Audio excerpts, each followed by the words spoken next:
That moment right there got 14 million views on YouTube, and somehow this tool pretty much paid for itself, but not in the way that you might first think. But more on that later. What you didn't see was everything that happened before that. I was trying to remove this axle nut from my van. What should have been a fairly simple job turned into one of them moments where everything fights you.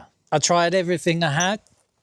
Heat, breaker bar, penetrating oil, this, even longer breaker bar, and then I slipped because I managed to snap the thing completely. At that point, I realised something important. Sometimes you just don't have the right tool for the job.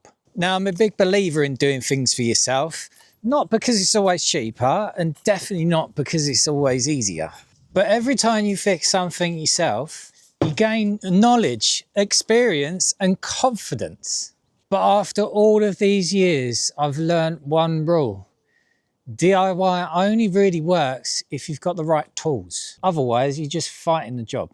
After fighting this axle nut for far too long and with a chunk of skin hanging off my finger, I started to do the maths. Is this the moment where I finally buy that tool, which I probably should have bought in the first place? Up until this point, my cordless platform has been Ryobi. And to be fair, these tools have been absolutely fine. Some of them are over 10 years old. They've built things, fixed things, taken things apart. So it wasn't about Ryobi being bad, but I could feel myself getting close to the point where I just wanted to step it up a level. But before any of this happened, I did have a little bit of an unexpected push. And that push actually come from two friends. The first received a Milwaukee M12 battery incorrectly in the post.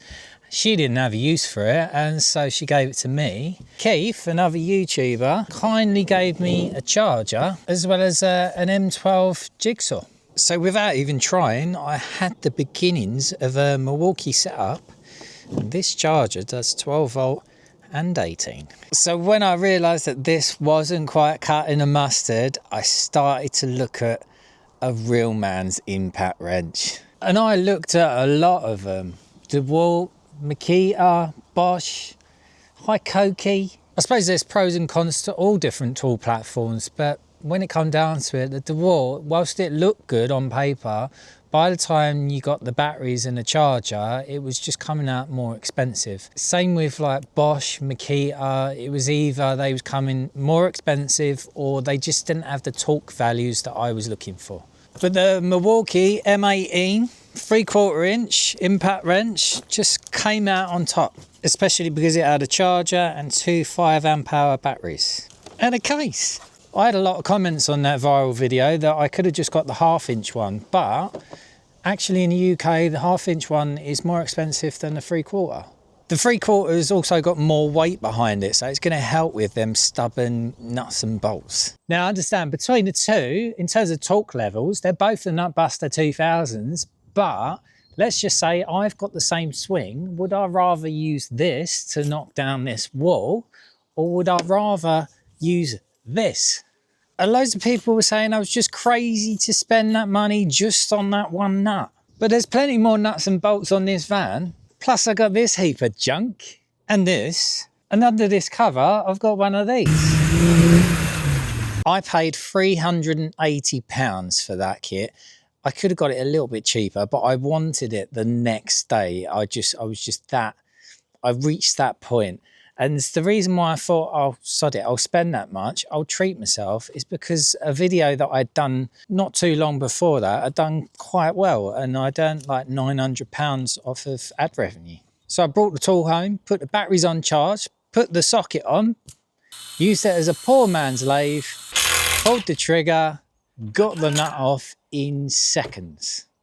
And then I put the nut back on and I went and got drunk. So whilst I was messing about with all of that, I was just filming short little videos, just putting them on Instagram stories. And afterwards I decided to edit it together, and I put that short video out on Instagram, and it ended up getting over 2 million views and 14 million views on YouTube. Now I do wish that that short video was a long format video, because I would be absolutely minted right now. But saying that, I still earned £1,000 from it. So technically, this paid for itself. And I did have loads of comments saying that I'd spent more on the tool than what the van's worth, but the van cost me £3,000 5 years ago. It's still worth that now, if not more. So, nah.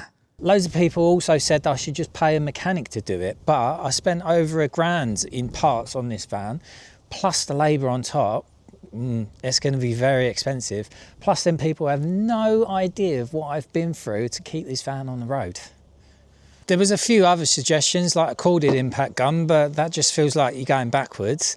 A torque multiplier, yeah, that could have worked, but it's only one tool for one job. And oxyacetylene as well. I don't have that set up, and that would probably cost as much as one of these anyway. Plus this, I've still got the batteries and I can use them on other tools. Talking of other tools, my favourite Ryobi is my impact driver, so I did get a Milwaukee one as well. This was only 70 quid and I can use the battery on it. Although saying that, 5 is probably a little bit too heavy and weighted. Maybe a 3 might be better. The next tool I'm thinking about is an oscillating multi-tool.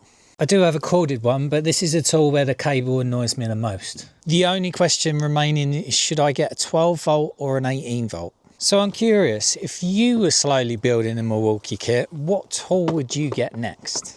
There's definitely no way I'm replacing all of this overnight. I'll do it as and when, unless Milwaukee just gave me a load of tools. Some people did think I was sponsored by them, but unfortunately that's not the case. So after this experience, I can definitely see how the Milwaukee rabbit hole begins, but I can't see myself ever being a pack out boy.